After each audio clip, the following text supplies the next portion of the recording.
Last time we looked at an introduction to definite integrals, and in this session we're going to have a look at some of the properties of the definite integral. So our first one here, as we will probably recognise some of these from when we first started off looking at differential calculus as well as integral calculus. The first property we're going to look at here is if we've got the definite integral between a and b of a constant times our function f of x with respect to dx, we can take out the constant k. The second function, again, if we've got here, this is analogous to the addition rule, if we've got the definite integral between a and b of f of x plus or minus g of x with respect to x, we can simply break that down into the definite integral of fx between a and b plus the definite integral of gx plus or minus the definite integral of gx with respect to dx. The third property then, if we find the definite integral between a and a of a function, that is in effect the integral of a straight line, which would have in theory an area of 0 if we're assuming it's a positive function. So we can say that if we are integrating the definite integral between the two values which are the same, that will generate a value of 0. If we have a function fx and we integrate between a and b, that is the same as, will give us the same answer as the negative of the integral between a and b.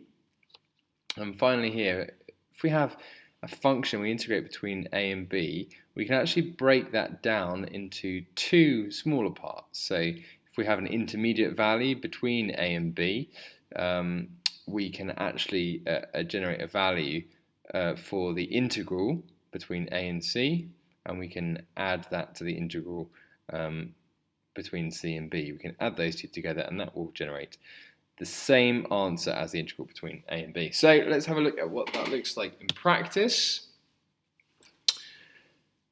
We've got here a list of the properties of the definite integrals, and we are told that the integral of f of x with respect to dx between 0 and 2 is 4, the integral of f of x between 5 and 2 is 12, the integral between 0 and 2 of gx is negative 3, and the integral of gx between 0 and 4 is 6. We are then told to evaluate the following definite integrals without using your GDC.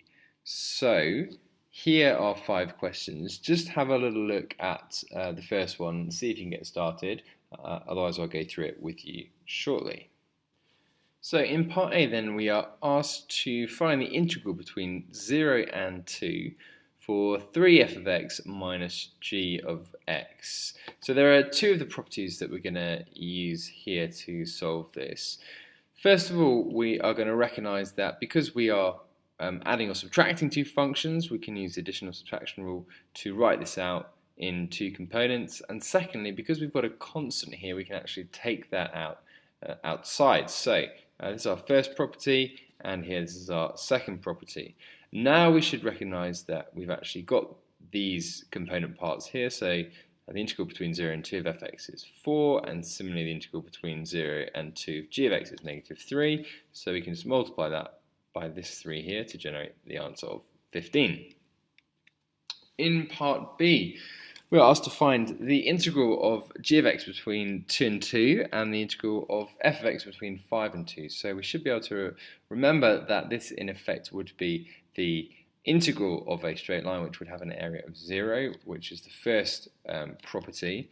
And the second property then is that if we have the integral between 5 and 2 of fx, you can see we can't use any of these, we can't substitute any of these values, but we can recognize that if we have the integral of a and b for the function fx, that's the same as the negative of that function between b and a with these two boundaries reversed. So if I take this solution here, I can express that as negative the integral of fx between 2 and 5, which I do have a value for here. So that's going to yield an answer of negative 12. Part C then, the integral between 0 and 5 for f of x, which at first glance looks problematic.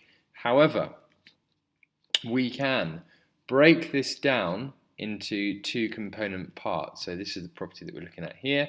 If if I have the integral of fx between a and b, I can express that as the integral of fx between a and some intermediate point c, and also the integral of fx between the intermediate point c and b. So I'm going to break this up, and my intermediate point here is going to be 2. So I can find the integral of fx between 0 and 2, and the integral, which I have up here, and the integral of fx between 2 and 5, which I have here, and then I can add those two together to get the solution of 16.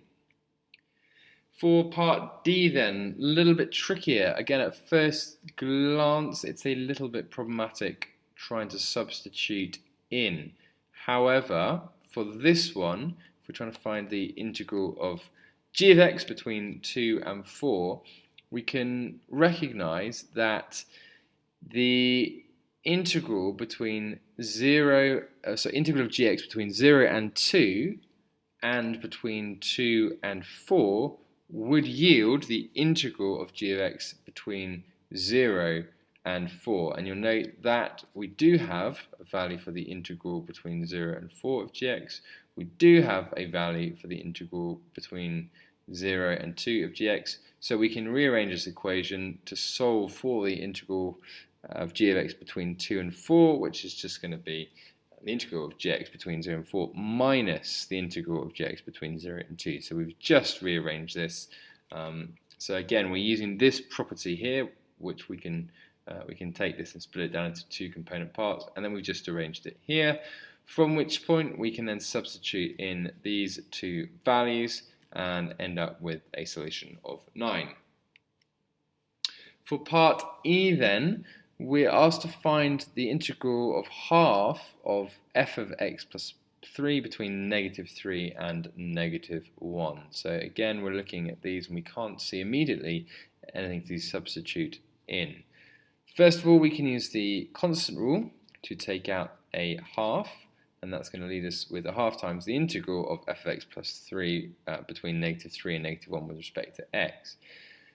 F of x plus 3 is in effect a translation, and we can see that if I take my values of x, so if these are the boundaries, if this is the line x minus 1, and this is line x minus 3, if I'm adding 3 to all the values, the effect that's going to have is shift my boundaries from -1 3 places across to x equals 2, and from -3 3 units across to the line x equals 0. So I can now integrate f of x between 0 and 2, multiply that by a half. I've got up here the integral of f of x between 0 and 2, so therefore I can multiply it to solve to get the answer of 2.